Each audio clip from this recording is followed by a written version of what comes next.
আসসালামু আলাইকুম বন্ধুরা, কেমন আছেন সবাই? আশা করি সবাই ভালো আছেন, সুস্থ আছেন। সোনালী রান্নাঘর উইথ ভিলেজ ফুড চ্যানেলে আপনাদের প্রত্যেকে স্বাগত জানাই। আজকে আমি নিয়ে এসেছি একটা মজাদার শাকের রেসিপি। এই শাকটা কিন্তু ছোট থেকে বড় সবাই খেতে পছন্দ করবে, এত মজাদার শাক। আর এই শাকটা আমি একদম খুব সুন্দরভাবে সুস্বাদু করে রান্না করে আপনাদের সঙ্গে শেয়ার করছি। তো চলুন দেখে নেওয়া যাক আজকের এই রেসিপিটা। শাকের এই রেসিপিটা তৈরি করার জন্য প্রথমে নিয়ে নিয়েছি কড়াইয়ে দিয়ে দিলাম অল্প পরিমাণে তেল, তারপরে দিয়ে দিলাম আদা রসুন আর পেঁয়াজের একটু পেস্ট। এখানে পেঁয়াজ কুচি লঙ্কা কুচি দিয়েও তৈরি করতে পারেন, আমি কিন্তু এখানে পেস্টটা দিয়ে দিয়েছি। দিয়ে একটু নাড়াচাড়া করে ভালোভাবে মশলাটাকে একটু কষিয়ে নিচ্ছি যাতে মশলার সেন্টটা না থেকে যায়। আর আমি কিন্তু এখানে লাউ ডিংলার শাক রান্না করব, লাউ আর ডিংলা একসঙ্গে, যেটাকে মিষ্টি কুমড়াও বলে। তো লাউ আর মিষ্টি কুমড়ার শাক একসঙ্গে রান্না করব। তার সঙ্গে দিয়েছি আলু আর ঝিঙা ঝিঙা আলু দিয়ে রান্না করব।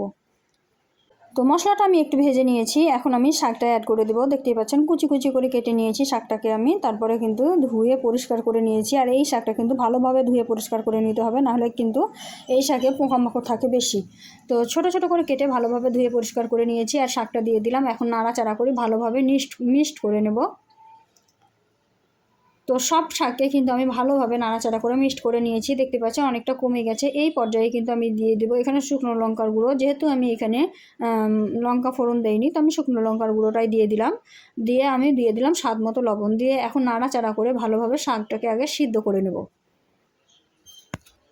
শাকটা আমার সুন্দরভাবে কষানো হয়ে গেছে আর আমি পরিমাণ মতো জল দিয়ে দিলাম সিদ্ধ হওয়ার জন্য। তো দেখতেই পাচ্ছেন শাকটাকে আমি নাড়াচাড়া করে দিয়ে এখন আমি ঢাকা দিয়ে সিদ্ধ করে নেব। আর শাকটা সিদ্ধ হতে হতে এদিকে আমি একটা মশলা রেডি করে নেব। এখানে আমি বেশি পরিমাণে পোস্ত আর অল্প পরিমাণে শসা নিয়েছি, সিলবাটায় বেটে নেব। তো সিলবাটায় বেটে নিয়েছি, তারপরে কিন্তু আমি এখানে 1 চামচ ময়দা দিয়ে দিলাম। এতে করে কিন্তু শাকটা অনেকটা নরম হয় আর খেতে কিন্তু খুবই সুন্দর স্বাদ আসে। তো তার জন্য 1 চামচ ময়দা দিয়ে দিলাম। দিয়ে সরষা আর পোস্ত বাটাতে ময়দাটা মিক্সড করে নেব ভালোভাবে, তারপরে কিন্তু আমি শাকে দিব।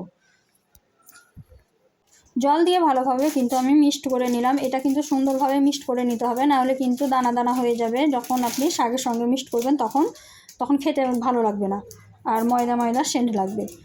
তো আপনাদের কাছে যদি চালের গুঁড়ি থাকে তাহলে একটু হালকা পরিমাণে চালের গুঁড়িও দিয়ে দিতে পারেন, কোনো অসুবিধা হবে না। এদিকে কিন্তু আমার এটা রেডি হয়ে গেল, আর ওইদিকে আমার শাকটাও কিন্তু ভালোভাবে সিদ্ধ হয়ে গেছে। আমি দেখাচ্ছি আপনাদেরকে, দেখুন শাকটা সুন্দরভাবে সিদ্ধ হয়ে গেছে আর জল আছে। এই পর্যায়ে কিন্তু আমি এটা মিক্সড করব। এটা মিক্সড করে যখন আমি রান্না করব তখন বাকিটাও সিদ্ধ হয়ে যাবে। এই তো সুন্দরভাবে সিদ্ধ হয়ে গেছে। তো এখন আমি এই পর্যায়ে যে পেস্টটা তৈরি করে রাখলাম সরষা পোস্ত আর ময়দা দিয়ে, সেইটা এখন আমি এই শাকের মধ্যে মিশিয়ে দেবো। আর এই আলুগুলো কিন্তু ভালোভাবে ভেঙে দিতে হবে, তাহলেই কিন্তু শাকটা বেশি সুন্দর পারফেক্ট হবে। তো এটা আমি দিয়ে দিলাম। আর এখন দেওয়ার পরে কিন্তু সঙ্গে সঙ্গে মিশিয়ে নিতে হবে, নাহলে এক জায়গায় দলা পাকিয়ে যাবে, তখন কিন্তু খেতে ভালো লাগবে না। তো এটা দেখতে পাচ্ছেন আমি ভালোভাবে মিক্সড করে দিলাম। এখন আমি 3 থেকে 4 মিনিট মতো ভালোভাবে মানে আলুগুলোকেও ভেঙে দেব আর ভালোভাবে নাড়াচাড়া করে রান্না করব। অনবরত নাড়াচাড়া করেই রান্নাটা করতে হবে, তাহলে কিন্তু সুন্দর হবে, একদম নরম হবে। তো 3 থেকে 4 মিনিট আমি রান্না করেছিলাম, তারপরে আমি দেখাচ্ছি, দেখুন এই রকম হয়েছে। জলটা একদম শুকিয়ে গেছে আর একদম নরম, একদম মসৃণ একটা শাক রেসিপি রেডি হয়ে গেছে। তো শাকটা আমার পুরোপুরি রেডি হয়ে গেছে আর এখন কিন্তু আমি নামিয়ে নেব। আর এটা কিন্তু আমি এই চামচ দিয়ে দেখতেই পাচ্ছেন এইভাবে কিন্তু ভেঙে নিয়েছিলাম, আলুগুলোকে দিয়ে মিক্সড করে নিয়েছি, তার জন্যই কিন্তু এত সুন্দর হয়েছে।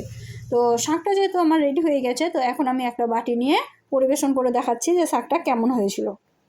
তো এই তো আমি একটা বাটি নিয়েছি আর বাটির মধ্যে আমি শাকটা দিচ্ছি, দেখুন কতটা সুন্দর লাগছে।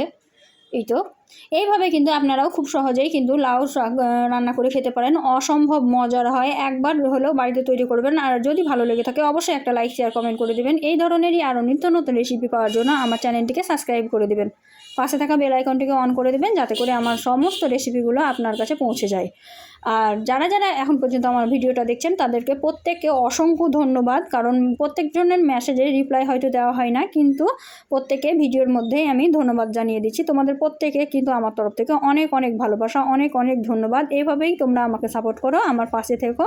তোমরা এই ভাবেই আমাকে সাপোর্ট করলে আমি একদিন নিজের লক্ষ্যে পৌঁছাতে পারবো। ধন্যবাদ, সবাই ভালো থাকো, সুস্থ থাকো, খোদা হাফিজ।